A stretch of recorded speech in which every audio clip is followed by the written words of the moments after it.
कुशीनगर जिला गोरिया कुशीनगर जिला कुशीनगर जिला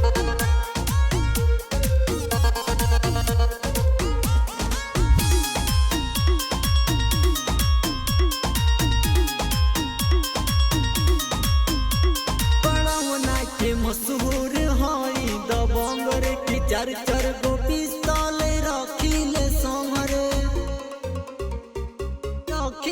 सोमरे बड़ौना के मशहूर हई दबंग रे की चार चार गो पिस्तौल रखिले सोमरे कसे के हई रंगीला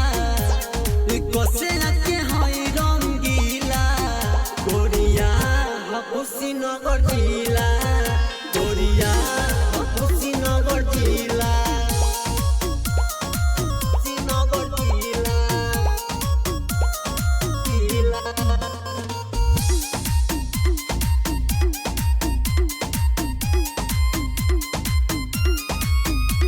दबंगई में सबसे बाजीला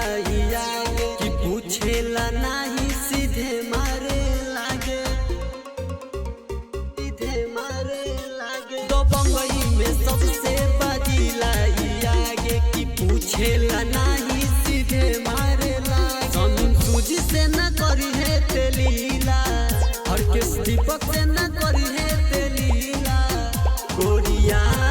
कुशीनगर जिला गोरिया कुशीनगर जिला